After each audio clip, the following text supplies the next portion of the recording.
प्रकाश पे चर्चा करेंगे। और यदि आप लोग चैनल पर भी नए हैं तो चैनल को सब्सक्राइब और वीडियो को लाइक और शेयर करना न भूलें। तो हम लोग सर्वप्रथम प्रकाश पे विचार करते हैं और उससे पहले तो हम लोग ये जानते हैं भाई कि फिजिक्स क्या होता है। फिजिक्स का मतलब ये है अर्थात जो भी आपके दैनिक जीवन में जो भी घटनाएं होती हैं जिस विज्ञान के अंतर्गत होता है वही हमारा क्या कहलाता है, भौतिक विज्ञान कहलाता है। और सबसे पहला काम ये तो भौतिक विज्ञान हो गया। और विज्ञान का भी अर्थ क्या होता है, विज्ञान मतलब यह होता है किसी भी वस्तु के बारे में बहुत ही विशेष प्रकार की जानकारी रखना क्या कहलाता है, विज्ञान कहलाता है। और यदि उसकी जानकारी किसके हो, भौतिक संसार अर्थात पूरे जगत के अनुरूप हो तो वही क्या कहलाता है, आपका भौतिक विज्ञान कहलाता है। और भौतिक विज्ञान में जो आज हम लोग का पहला टॉपिक है प्रकाश और पहला पार्ट भी है तो उस पर हम लोग चर्चा करेंगे। अर्थात प्रकाश किसे कहते हैं, तो हम लोग जानते हैं भाई हमारे दैनिक जीवन में किसी भी वस्तु को देखने के लिए हमें क्या होती है, सर्वप्रथम किसी न किसी चीज की आवश्यकता होती है। जिस चीज की आवश्यकता हमें होती है वही हमारा क्या कहलाता है, प्रकाश कहलाता है। जैसे मान लीजिए ब्लैक बोर्ड है तो ब्लैक बोर्ड आपको देखना हो तो ब्लैक बोर्ड देखने के लिए आपको जरूरी क्या क्या चीजें हैं अर्थात आवश्यक क्या क्या चीजें हैं उसे आप लोग पहले जाने। ये तो ब्लैक बोर्ड तो है या व्हाइट बोर्ड जो भी है तो देखने के लिए हमें आंख तो है हमारे पास, तो हम आंख के सिवाय भी किसी चीज की हमें क्या हो रही है, जरूरत पड़ रही है। जिस चीज की हमें क्या हो रही है, जरूरत पड़ रही है वही हमारा क्या कहलाता है, प्रकाश कहलाता है। अर्थात किताबी शब्दों में भी कह सकते हैं प्रकाश वह भौतिक साधन है या वह एक प्रकार की ऊर्जा है जो किसी भी वस्तु को देखने के लिए क्या होती है, आवश्यक होती है, उसे ही हम क्या कहते हैं, प्रकाश कहते हैं। या दूसरे शब्दों में कह सकते हैं किसी भी वस्तु को देखने के लिए आंख के सिवाय मतलब जो हमारे पास नेत्र है इसके अतिरिक्त हमें जिस चीज की क्या होगी, जरूरत होगी वही हमारा क्या कहलाएगा, प्रकाश कहलाएगा। और पूरे ब्रह्मांड में ऐसी कोई भी वस्तु नहीं है जिसे आपको देखना हो और देखने के लिए केवल आप आंख की सहायता से ही देख लो।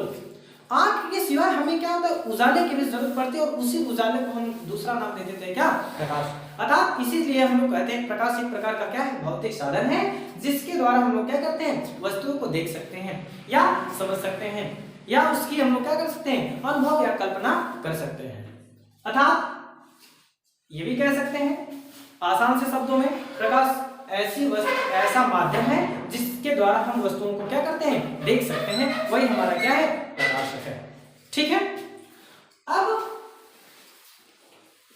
प्रकाश कुछ वस्तुएं ऐसी होती हैं जो क्या करती, अपना स्वयं का प्रकाश देती हैं।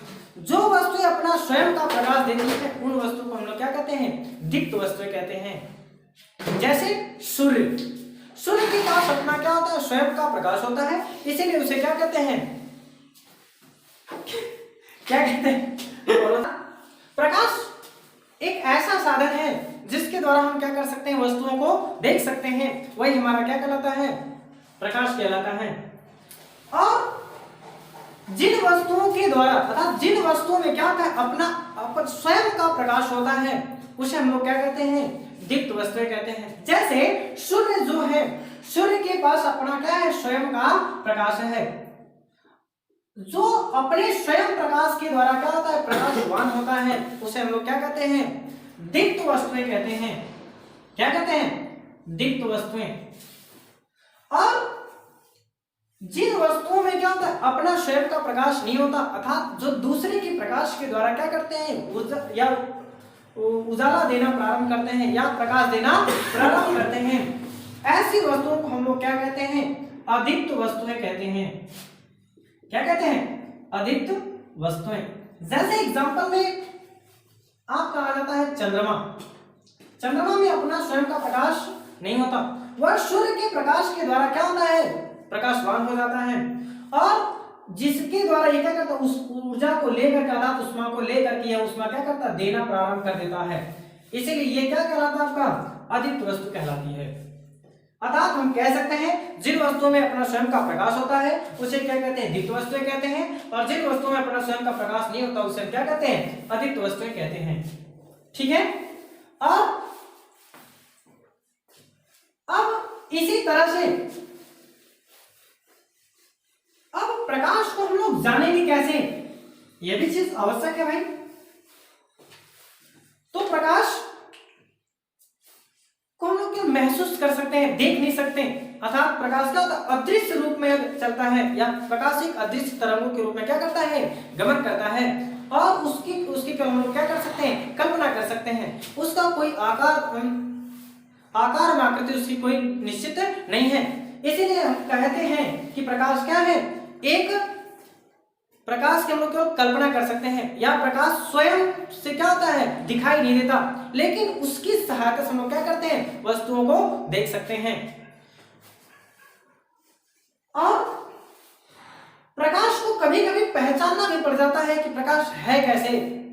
तो जब प्रकाश क्या होगा, जब किसी भी वस्तु को देखेंगे और देखने के लिए हमें किसी भी चीज की अगर जरूरत हो जाए तो वही हमारा क्या कहलाता है, प्रकाश कहलाएगा।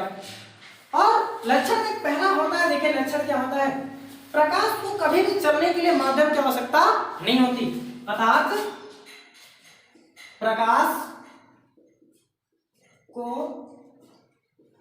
चलने के लिए माध्यम की आवश्यकता नहीं होती। दूसरा, प्रकाश जो होता है वह अदृश्य रूपों में अर्थात विद्युत चुंबकीय तरंगों के रूप में क्या होता है, चलता है। प्रकाश विद्युत चुंबकीय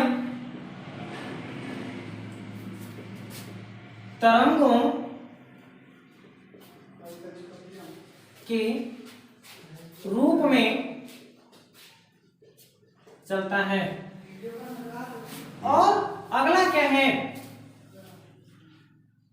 प्रकाश का परावर्तन तथा अपवर्तन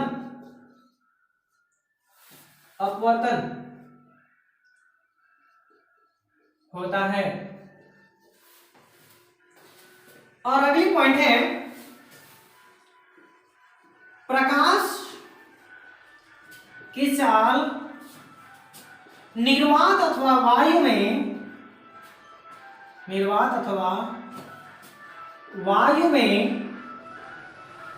3×10⁸ मीटर पर सेकेंड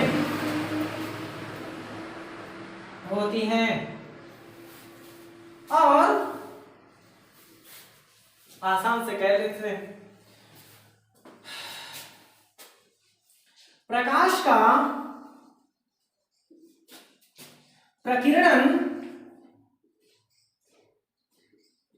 तथा वर्ण विक्षेपण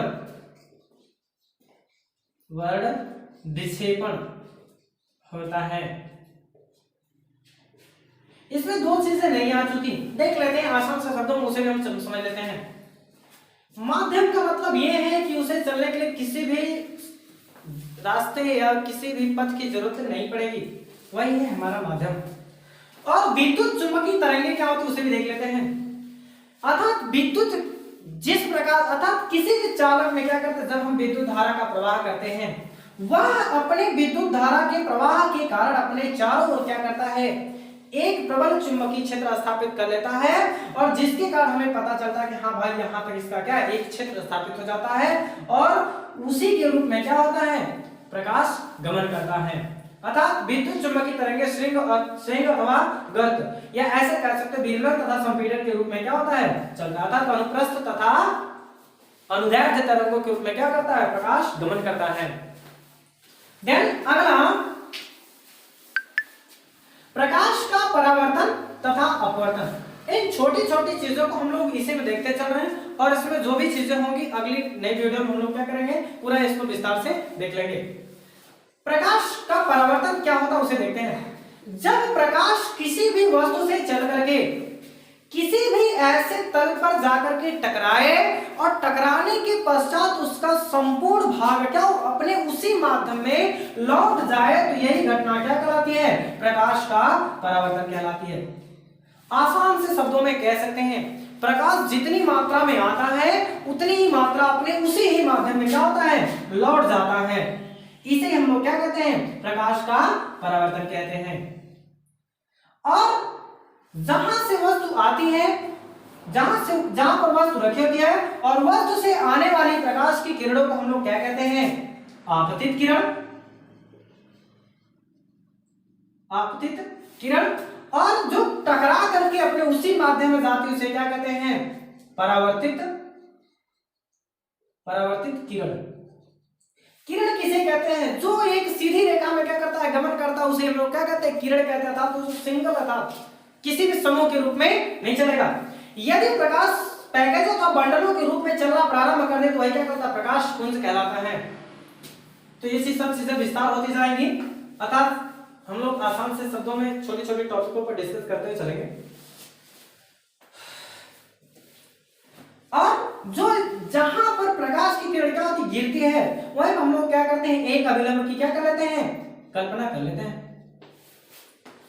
और आने वाली प्रकाश की किरण अर्थात आपतित किरण और अभिलंब के मध्य में जितने का झुकाव होता है उसी को हम लोग क्या कहते हैं?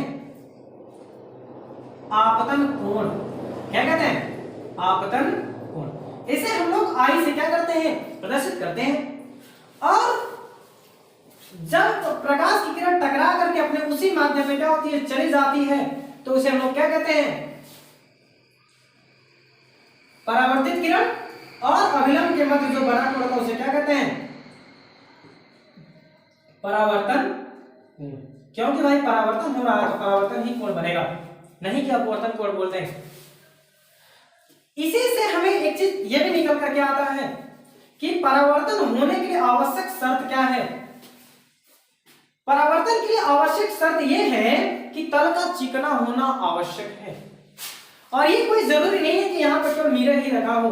मिरर किसे कहते हैं उसे भी समझ लेते हैं, अर्थात दर्पण। यदि किसी कांच के एक पृष्ठ पर हम लोग क्या कर दें? कलई कर दें। कलई जो होता है किसका होता है? Potassium permanganate. यदि क्या कर दें? कलई कर दें या लेप कर दें तो उसके एक भाग से क्या होता है? प्रकाश आता है और टकरा करके अपने उसी भाग में क्या होता है? चला जाता है। और इसी प्रक्रिया को क्या कहते हैं? प्रकाश का परावर्तन कहते हैं। यदि यही लेप हम लोग क्या करें? हटा दें। जब इस लेप को हम लोग हटा देंगे तो प्रकाश इधर से तो आएगा, लेकिन अब इधर ना जा करके वो कहां चला जाएगा? अपने दूसरे माध्यम में चला जाएगा। और इसी प्रक्रिया को क्या कहते हैं? अपवर्तन कहते हैं। अर्थात आसान से शब्दों में हम लोग ये कह सकते हैं, जब प्रकाश एक माध्यम से चलकर किसी दूसरे माध्यम में क्या कर जाए? प्रवेश कर जाए, तो उसे हम लोग क्या कहते हैं? अपवर्तन कहते हैं। ठीक है, तो प्रकाश का परावर्तन के संदर्भ में नियम निकल करके आते हैं। नियम क्या है उसे भी देख लेते हैं यहीं से, और ज्यादा। तो पहला पॉइंट क्या है नियम का? आपतित किरण, परावर्तित किरण और अभिलंब तीनों एक ही बिंदु पर क्या होते हैं? स्थित होते हैं। यह है इसका पहला नियम। और दूसरा क्या है? आपतन कोण तथा परावर्तन कोण अर्थात कोण I इक्वल टू कोण R। ये क्या कहलाता है? सेकंड नियम, अर्थात इसी को कहते हैं अपवर्तन कोण तथा परावर्तन कोण दोनों आपस में क्या होते हैं? बराबर होते हैं। ये है इसका सेकंड नियम। ये मत कह दीजिएगा कि ये पहला है। पहला तो वो था भाई जो आपतित किरण, परावर्तित किरण और अभिलंब तीनों एक ही बिंदु पर स्थित होते हैं। अब बात यह आती है निर्वात का मतलब क्या है? निर्वात का अर्थ यह है कि उसके रास्ते में कोई भी चीजें ना मिले, अर्थात वो एकदम सीधे तक उसको भेदते हुए आर पार चला जाए, उसे क्या कहते हैं? निर्वात अथवा वायु कहते हैं। एक चीज यहीं से बच्चा थोड़ा सा और निकल करके आता है कि जो हम लोग माध्यम कहते हैं, माध्यम को भी देख लेते हैं। ये जो है प्रकाश से चलने वाले माध्यम होते हैं उसे क्या कहते हैं? प्रकाशिक माध्यम कहते हैं। प्रकाशिक माध्यम तीन होता है। पहला है पारदर्शक, दूसरा क्या है? अपारदर्शक, और तीसरा क्या है? पारभाषक। तीनों को देख लेते हैं। पारदर्शक का मतलब यह है कि जब प्रकाश की किरण एक माध्यम से चल करके आए और किसी भी पृष्ठ से टकराने के पश्चात आर पार संपूर्ण भाग उसका क्या होता है, चला जाए, उसे हम लोग क्या कहते हैं, पारदर्शक माध्यम कहते हैं। और यदि प्रकाश की किरण क्या हो, चल करके आए और किसी भी पृष्ठ से टकराने के पश्चात अपने उसी माध्यम में लौट जाए और दूसरे माध्यम में न जाए, तो उसे क्या कहते हैं, अपारदर्शक माध्यम कहते हैं। और तीसरा क्या है, यदि प्रकाश की किरण एक माध्यम से चल करके आए और दूसरे माध्यम में केवल जाने का उसका क्या हो, आभास हो, तो उसे हम क्या कहते हैं, पारभाषक माध्यम कहते हैं। तीनों के एग्जांपलों को लगे हाथ देख लीजिए। इसका एग्जांपल क्या होता है, देखिए सीधी सीधी बात है भाई, वायु, वायु में कोई प्रॉब्लम नहीं होगी, वायु में आराम से प्रकाश क्या हो जाएगा, चला जाएगा। हो सकता है उधर न दिख रहा हो, उधर देख लेते हैं, तो क्या हो जाएगा इसका, वायु। और स्वच्छ जल, जल में भी होता है भाई, जल में प्रकाश की आर पार चली जाती है। और कांच, कांच भी होता है, कांच में प्रकाश की आर पार चली जाती है। बस दो एग्जांपल बहुत है, नेक्स्ट आगे देखते हैं। अपारदर्शक जैसे लकड़ी, क्या होता है, लकड़ी। और दूसरा क्या है, लोहा, लोहा में भी नहीं होता। और दीवार भी कह सकते हैं, दीवार, ठीक। पारभाषक का मतलब जैसे कोई यदि कागज ले लो और उस पर क्या कर दो, तेल या पानी लगा लो, तो क्या हो जाएगा, उससे कुछ भाग उसका क्या होगा, परावर्तित होगा, अतः सॉरी कुछ भाग उसका क्या होगा, अपवर्तित होगा, तो दूसरे माध्यम में चला जाएगा, उसे हम लोग क्या कहेंगे, पारभाषक कहेंगे। और कांच ले लीजिए, कांच को भी क्या कर दिया, थोड़ा सा रगड़ मार दीजिए, वो भी ऐसा एक व्यवहार करना प्रारंभ कर देगा, ठीक है। अब हम लोग थोड़ा सा आगे चीजें देखते हैं, ठीक है। यहाँ तो हो चुका हमारा 4 पार्ट का एक्सप्लेनेशन। नेक्स्ट क्वेश्चन देखते हैं, प्रकीर्णन क्या होता है। जब प्रकाश की किरण किसी भी पृष्ठ पर पड़े और पड़ने के पश्चात उसका क्या हो जाए, पूरी तरह से क्या हो जाए, फैलाव हो जाता है। प्रकाश की किरण किसी एक रंग की क्या हो जाए, अधिकता हो जाए, तो उसे हम लोग क्या कहते हैं, प्रकीर्णन कहते हैं। जैसे जब सूर्य का प्रकाश कहाँ पे, पृथ्वी पर पड़ता है, तब पृथ्वी पड़ने के बाद सूर्योदय के समय, अर्थात जब सूर्य निकलता है तब, तो सर्वप्रथम उसकी क्या होती है, लाल रंग की प्रकाश की किरणें यहाँ पर पहुंच जाती हैं, और जिसका तरंगदैर्ध्य क्या होता है, बहुत ही ज्यादा होता है, इसलिए लाल रंग की किरणें क्या होती है, बहुत ज्यादा मात्रा में प्रकटित हो जाती है, और इसी वजह से क्या होता है, आकाश का रंग लाल दिखाई देता है। और यही घटना उसमें भी होती है जब नीला दिखाई देता है। वर्ण विक्षेपण क्या होता है, जब प्रकाश की किरणें वर्षा की छोटी छोटी बूंदों पर पड़ती है, तो वो क्या होती है, अलग अलग रंगों में क्या होती है, विभक्त हो जाती है, जिस घटना को क्या कहते हैं, वर्ण विक्षेपण कहते हैं। और इसी घटना का नाम क्या दिया जाता है, विभ्योर दिया जाता है, VIBGYOR। अर्थात प्रकाश की किरणों का क्या करेंगे, प्रकीर्णन और वर्ण विक्षेपण। तो वर्ण विक्षेपण मतलब अलग अलग रंगों में क्या होना, विभक्त होना, क्या कहता है, वर्ण विक्षेपण कहलाता है, ठीक है। और बाकी चीजें नेक्स्ट डे, और आज की चीजें यहीं पर समाप्त की जाती हैं, और बाकी जो चीजें हैं वो अगली वीडियो में हम लोग देखेंगे। और यदि आप लोगों ने अभी चैनल को सब्सक्राइब नहीं किया तो चैनल को सब्सक्राइब कर दीजिए, और वीडियो को लाइक और शेयर करना न भूलें। धन्यवाद।